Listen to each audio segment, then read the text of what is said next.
Interesting. So welcome to the final Enterprise UX Sydney for 2018, which is pretty crazy. We've had a really super awesome year and we're rounding it out with an amazing speaker. We've got some cool stuff to talk about in terms of what Enterprise UX Sydney is doing next year. We're just doing a partnership with IXDA, which is pretty cool. So we'll talk a little bit about that after Marla talks. But yeah, this is going to be a fun night. Hopefully after Marla gives us an amazing chat about the future of design, we're going to keep networking and talking. But we asked Marla to talk with us tonight. Marla leads the design team at BCG DV, and that's super cool. Marla's been doing design for like at least 19 years, right? So long time and huge amount of experience, insight, knowledge. That means that she's in a really awesome position to be able to talk to us about the future of design tonight. And I think it's really important to sometimes at the end of the year reflect on what we've done, but also think forward about what we've got to think about next year. And that's really why we wanted to have this talk tonight and sort of think about what is it, what are the patterns, what are the things that we've got to think about in terms of 2019, how do we approach what we do, what we design. You know, we often talk about it to clients that we've got to think, but how much thinking do we do ourselves? So I'm really looking forward to Marla speaking tonight. So hand it over to Marla. Thank you. Thank you. Well, firstly, Adam doesn't actually know the content of this talk, but you just perfectly set me up. So thank you for that. I appreciate it. Yeah, and also thank you so much. Like, the weather today has been shit house. So just full power to all of you for making it out. I'm very, very impressed. So first of all, I'm just going to start by sort of just telling you a little bit about myself. So, and excuse me, just so I can get that moment when you realise you didn't put any glasses on. That's okay. So a little bit about me. So I work for a company called BCG Digital Ventures, and I'll talk a bit more about them in a second. I've been working in digital since about 1996. Started in London, came to Australia 20 years ago, and I know, it's really fucking scary. And I've been leading design teams since about 2004. I've been at DV since 2016, leading the experience design team there. And I own too many cats. I wear a lot of black because I have a lot of cat hair on me most of the time. IKEA lint rollers are really my friend. And I swear like a sailor, which is funny because I put that in to preface the fact I might drop an F-bomb or an S-bomb somewhere in the evening, but then I did it before I mentioned that. So I feel like I've like fluffed you really nicely into the tone of the evening to come. So this is a little bit about what we do at BCG DV. So first of all, has anyone heard of us before? Yep. Awesome. Yay. Yay. Thanks, Adam. So BCG Digital Ventures, we're a wholly owned subsidiary of the Boston Consulting Group. And this is a bit of a mouthful, but our mission is to invent, launch, and scale game-changing businesses, the world's most corporate corporations. Let me just like dissect that a little bit. Really what we do is we look at innovation from a human-centered design approach, and we work through innovation and incubation with our corporate partners, using their strategic assets to basically take them into new businesses and new revenue streams they wouldn't have potentially considered before. I've been there for about 3.5 years, and a couple of people in the house. Thanks, guys. And just really one of the most exciting places I've ever worked. And what we do is we sort of bring like what we like to call a startup in a box. So we've got a multidisciplinary team of venture architects. We call them VAs. It's quite a strange term, but they're the guys that sort of very much look at the commercial element of what we do. Product management, strategic design, experience design, that I'm very lucky enough to look after, engineering, and growth hacking. And we work really, really closely with our corporate partners to build, launch, and scale new businesses. So, no biggie. Just tell me the future of design. So, gotta be honest, when I was asked to do this, I shit myself a little bit. It's a bit of a big question to answer. Just a full disclosure, I have absolutely no psychic powers whatsoever. I can't predict the future. Can tell you it's definitely going to rain at Christmas, because it always bloody does. But that's about as far as my seer powers go. And really, I mean, let's be honest, this is a really bloody big question. It's got a lot of answers and it's got a lot of possibilities. It really, really does. But traditionally these kind of talks may be about how do we leverage these kind of technologies, how do we, think about tools and techniques, but that's not really what this talk's going to be about. So, but this is exciting because it's actually a topic we've been talking about at DV for quite a while now, and it's something that us in the global design team, we've got a great community at DV. We're sort of we're in Europe, we're in North America, we're in Asia, we're in Australia. But really, we've been thinking about what is the future of design, but also what's the future for us as designers? And we strongly believe that the future of design is about impact. But I'll get to that very shortly. So first of all, I'm going to start with where we're not going to be. So what I'm hoping, as I said, I'm not a seer, is the future of design won't be technology-led. So hopefully we won't be pursuing technology trends in lieu of solving problems. And that's something I've seen and has basically pissed me off for very many years. But let's just get a poll of the room. How many times have you guys, or hands up if you've been in a room where someone's gone, let's use blockchain, or AI, or machine learning, or AJAX? Show of hands. Yeah. That's basically the face I make every time I'm in a room and someone says that. It's basically uttered so frequently before we even know what the problem is, before we even know what the solution is. And it's such a red herring, it's basically a hammer looking for a nail and it's the tail wagging the dog. But the reason why I mention that is because I'm quite excited about, what the future can be. And I'm hoping that whereas before CEOs would say things like blockchain, but all the buzzwords that they've heard in the Harvard Business Review, we've got to use AI, we've got to use computer vision, we've got to use machine learning. I'm hoping that the kind of things that we'll be talking about today are the things that actually find themselves in the mouths of CEOs in the future. So they start to talk more about design and technology. So I've got great hopes. Mm-hmm. The future isn't workshops and post-it notes. And you've probably seen lots of articles and presentations recently particularly like the last 18 months, about design thinking. And I don't know if anyone's seen or heard Natasha Jen from Pentagram's Design Thinking is Bullshit talk. Have any of you heard that? Yeah? No? Check it out if you haven't. It's a really fascinating talk, but I'm not here to pile on the criticism. And it's really exciting that design thinking is so ubiquitous these days.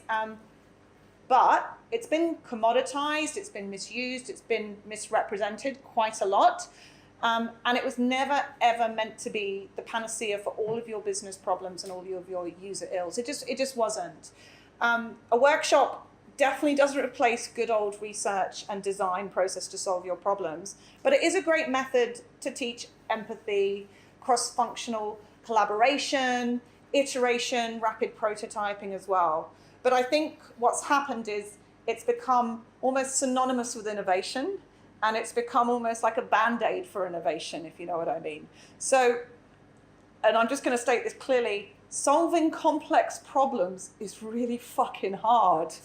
And it's not something you can boil down to a one-day workshop with Post-it notes or a 5-day Google design sprint. And I say that with all due respect to those methods, because I think those methods have their place and they absolutely have their use, but somewhere along the way, design thinking sort of took over design doing, and it sort of became a bit of a furphy. So, have these things in your design toolkit, but I don't think that's what the future is. The future of design is not theatrics and props. Now,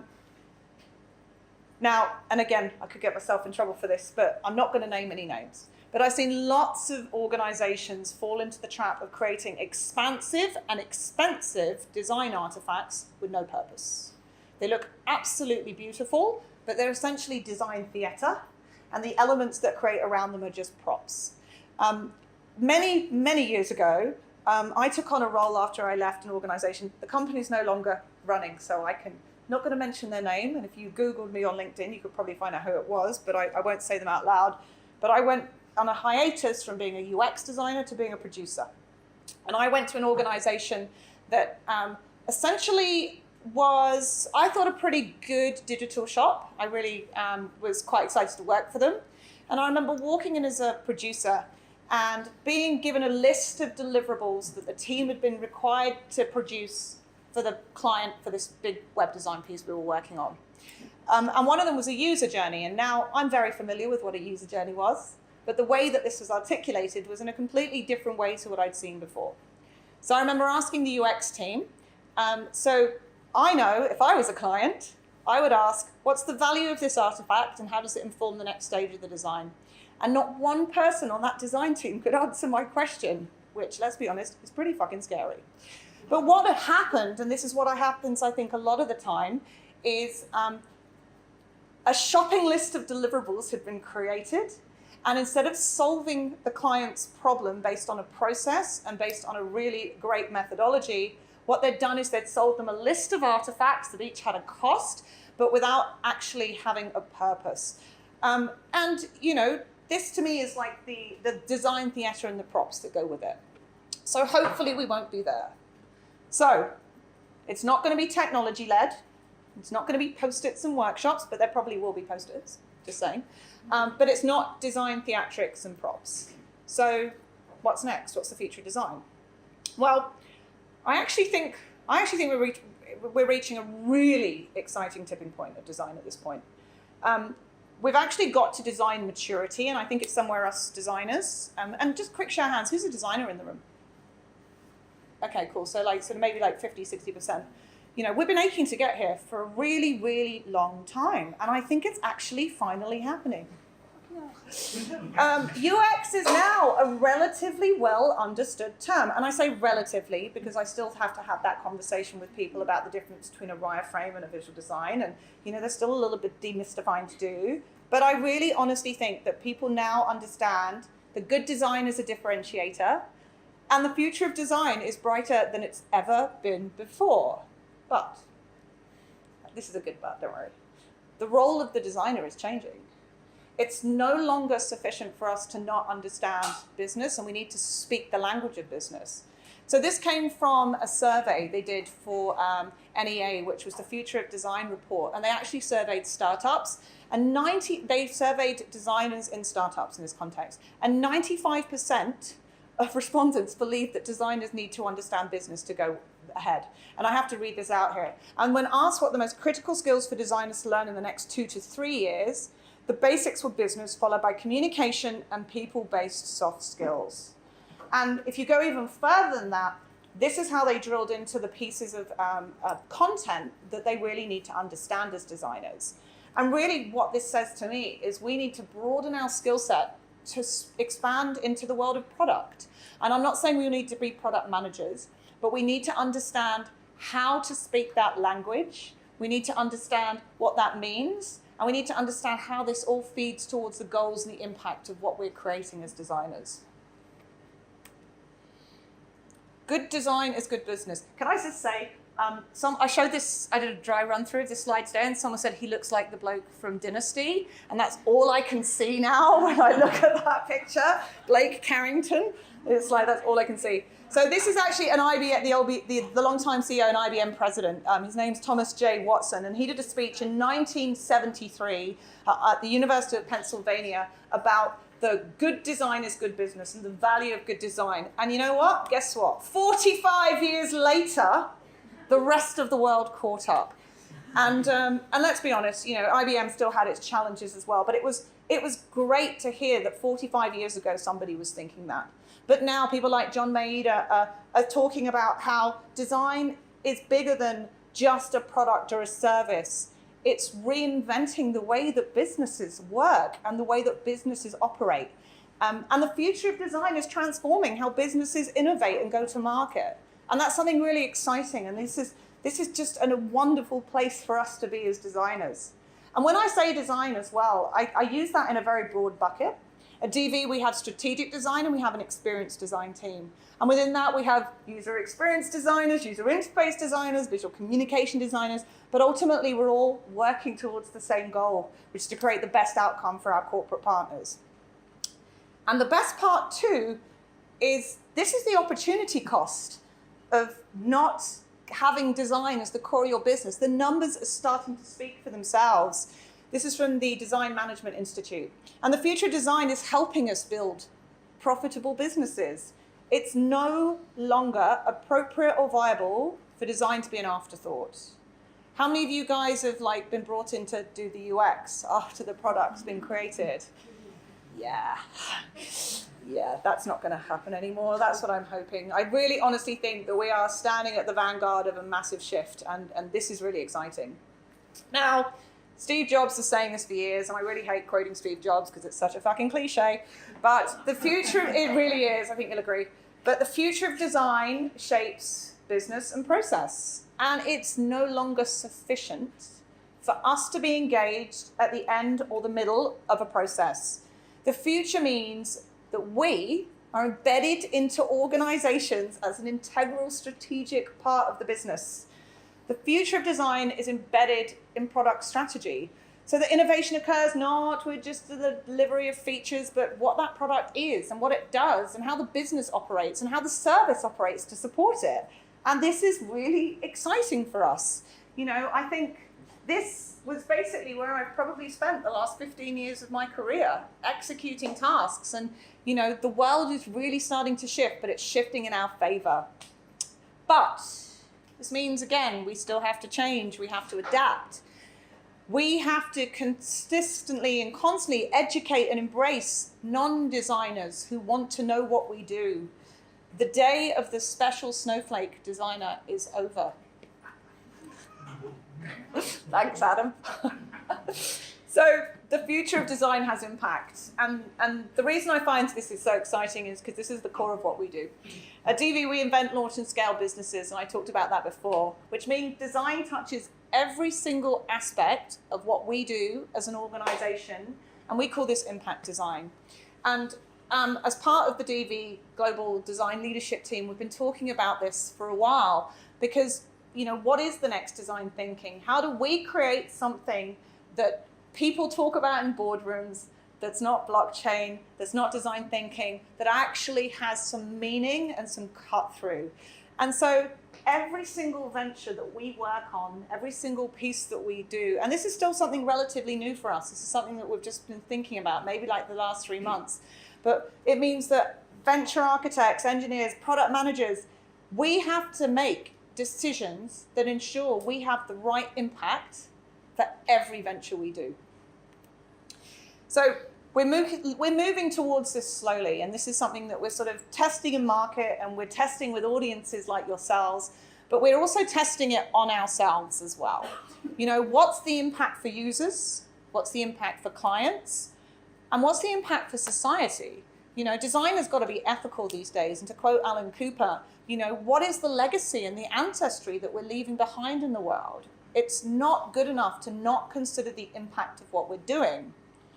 And this is going to sound like a random slide, but we launched a venture in Berlin.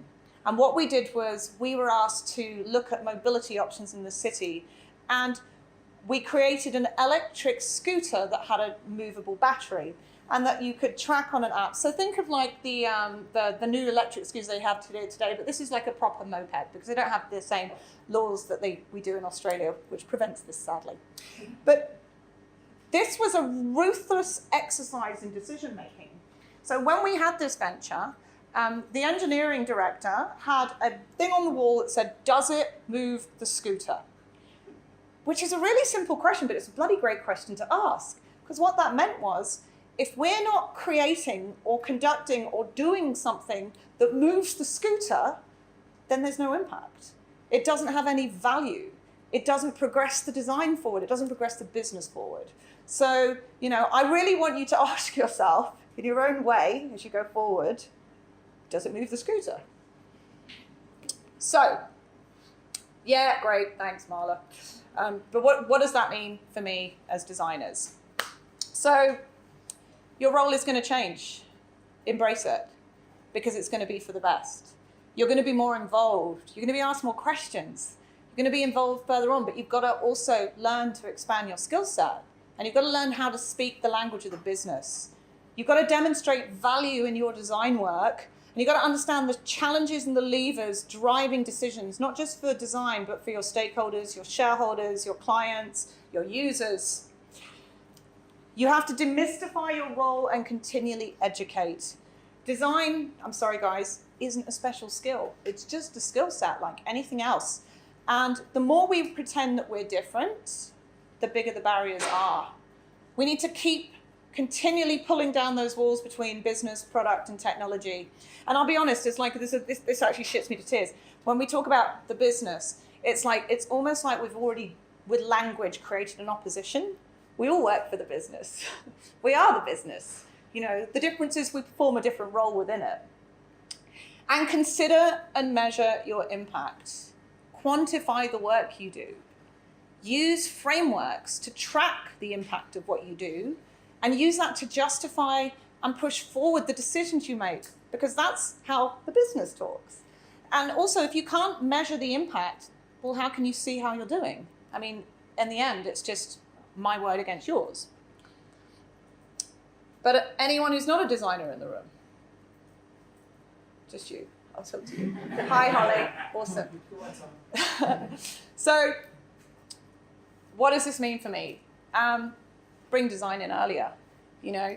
And I'm not saying that we have to be there from day one. Every organization is different, and every organization has different constraints.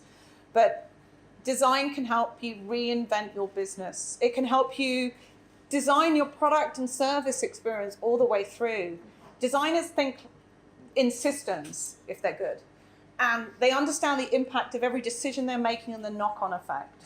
So, ooh, taxi. Can I say that at almost every talk I do? There's always someone dropping a bottle. The line between digital and physical, and I know this is no surprise to you guys because you're already you're in the same boat as me. It's completely blurred. You know, the experience with the user extends throughout the business and every interaction with the customer that comes through it. And we need to always consider the larger system it exists in. People are going to hate me for this. Design is a shared responsibility.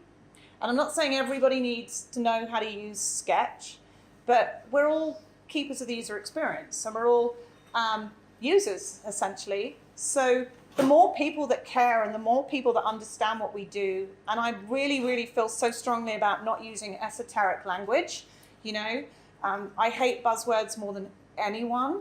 And if I am in a room and someone says they use mental model, I sort of start flinching. And don't get me wrong, because I know what it means and I know exactly what it's supposed to do. But there are certain terms that polarize people because they come across that I know more than you. And I don't think that's a democratic way to behave as a designer. And I don't think that that's the way we bring people on board in the business either. And most importantly, good experience design needs good experienced designers. I can't say that strongly enough. I've worked in so many organizations where the only interaction they've had with the designer has been negative because sadly that person wasn't experienced enough to do that role. And if you're employing design leads and you don't have that experience, then leverage a recruiter who does. Go out to your networks and ask for help. The value that exists for us as designers is like the legacy we leave from the last role we had as well. So, you know, make sure that we are doing everything to manage our reputation and to continually deliver value. So, you know, it is looking pretty hot, the future of design, if I'm honest. And it's good. We're more empowered than we ever have been before. And we're more in demand than we ever have been before. And there are so many big problems to solve. It's really exciting. So I just say to you, where's my drink? For 2019, I think the future of design is looking pretty fucking rosy. So thank you, my dear. So all I can say is here's to 2019 and the future of design. Cheers. Cheers. Cool.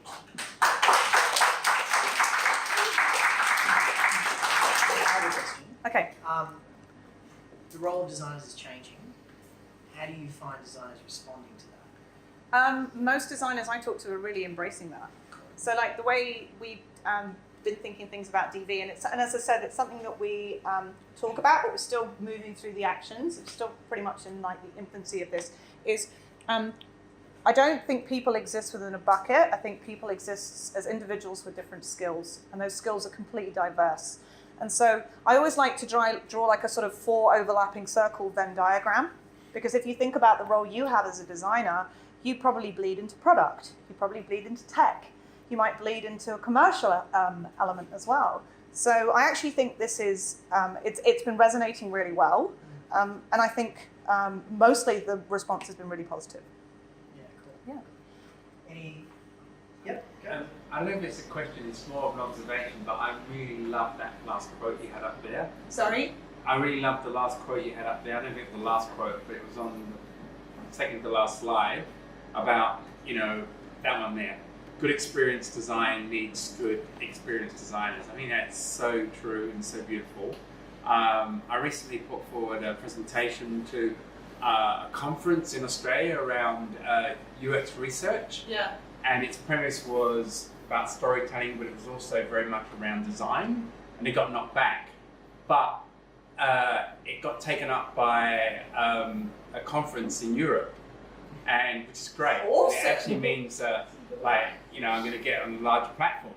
But I think the reason it got knocked back was there was lack of empathy from both those practices, because I come from a design background. I'm a creative director originally, moved into a role of CX practice lead, and I'm a little bit like yourself. I really resonated with that statement, and I wondered how you felt about that, lack of empathy between our profession, because I work on a daily basis with UX researchers and UX designers and content strategists and those type of people, and I adore them.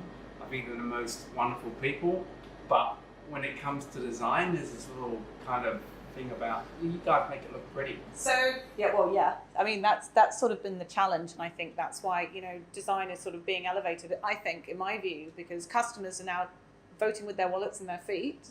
That it's not just a function, it's or something that happens at the end, it's more integral.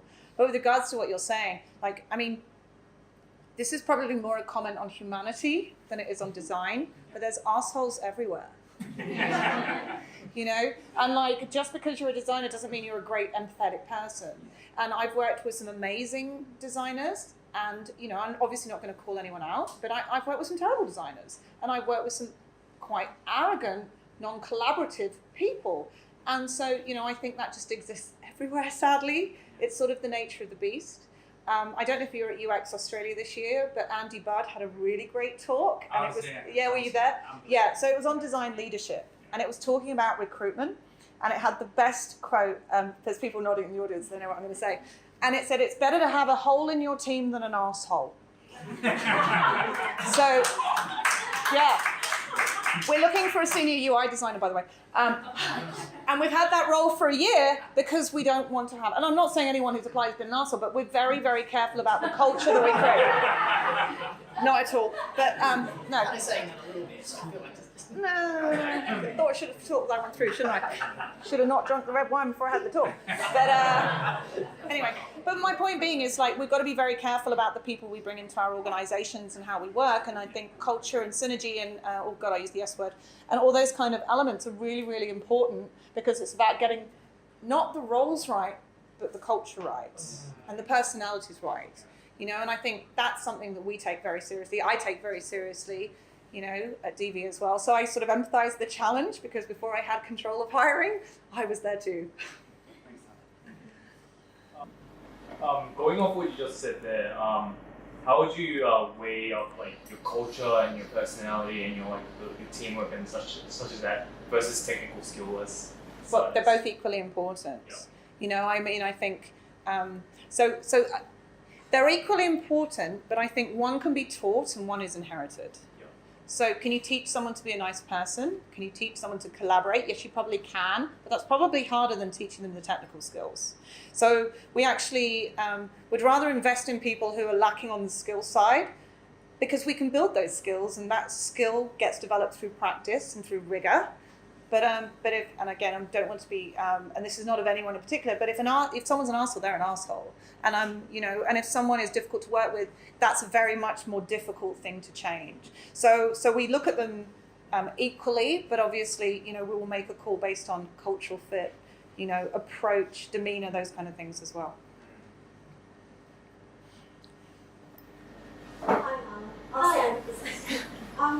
So I work for an organization who wants to move more into more of a design thinking way of doing things, but they don't know how. So they're quite conservative. And what would you say, what's your advice on how we can actually lead them towards it? Well, my first question is, why? Why? Because design thinking is a tool and a method. What are they trying to achieve by implementing that? And so that would be my first question. And let's just sort of just go a little bit further. So if the answer to that question is because they want to be more innovative, then I would say that that's also a cultural change, as well as the implementation of a process of a methodology. Design thinking is, and again, I sort of, I didn't mean to shit on it, but it's like what has happened is it has become a little bit a buzzword, and it's like a great way for execs to get in a room and fuck around with Sharpies and Post-it notes. But it's true. But there's a difference between coming up with ideas, but giving your organization and the people within it the power to implement those ideas, test, fail, and improve, because that's the gap. It's all well and good to say, we want to do design thinking, but you have to allow failure because that's part of the process. And you have to allow people to have that freedom to get out of the office, because that's the whole point of design thinking as well, is that you build empathy and observe people in their natural habitat. And that doesn't mean, sitting in a meeting room asking people questions. It means really observing contextually what they do. So that would probably be my advice, is get them to do it properly and implement it at the core of the organization as well. I hope that answered the question. Thank you. Let's have one more.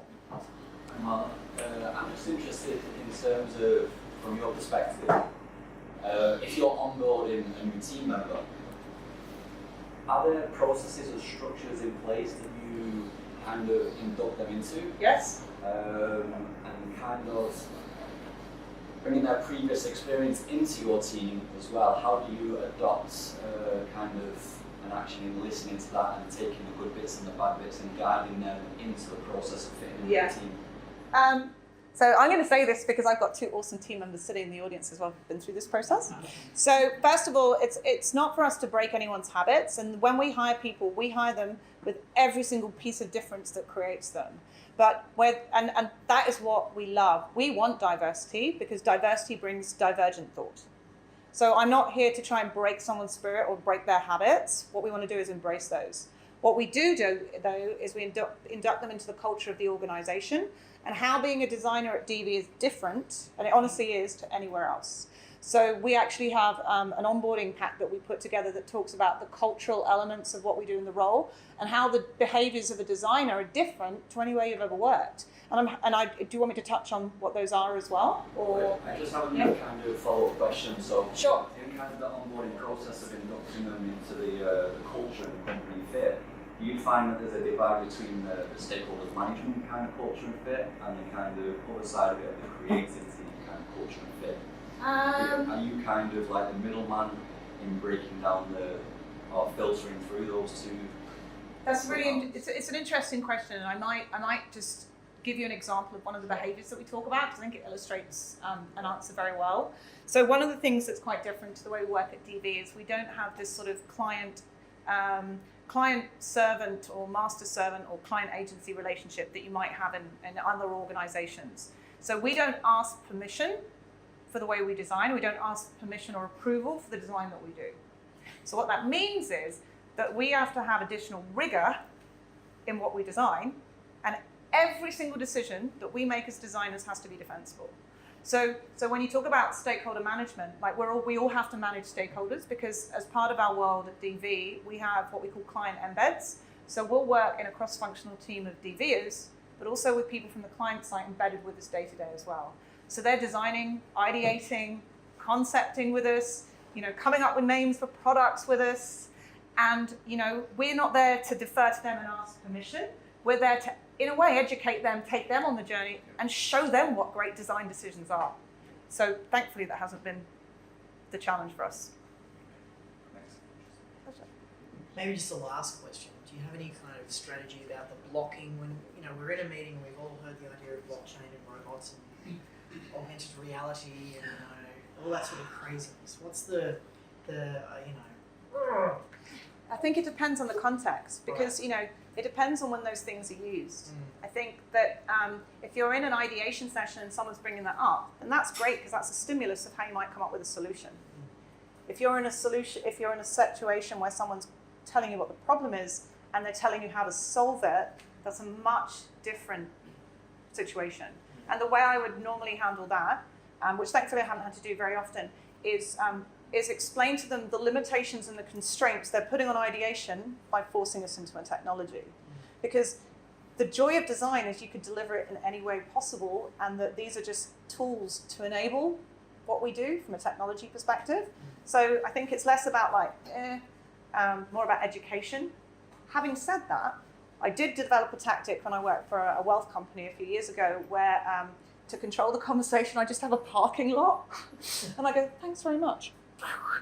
And then it just disappeared into that and I never had to deal with it again. But I don't do that at DV, it's a much different context. There's different ways. Yeah, cool. That's just such a perfect talk to finish on for 2018. I mean, I love being on the precipice for design. We're kind of at that edge now where we're exciting. People. Yeah, it is exciting, right? And design does have impact, and it's such a nice way to think about it coming into Chrissy and how we can have that impact over 2019. Thank you so much for giving our My pleasure. Thanks for coming, guys.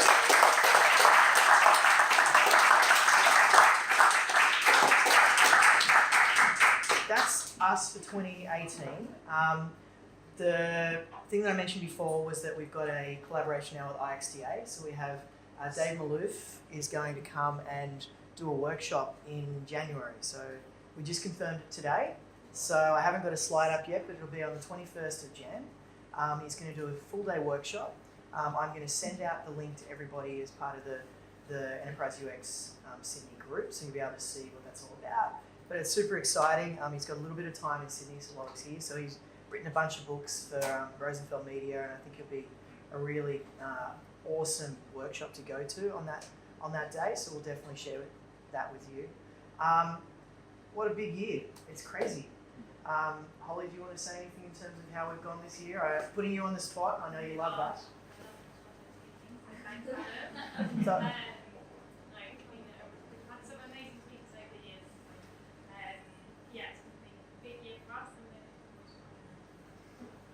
and like we're 2 years young, so we've got about 1,500 members now, which is pretty cool.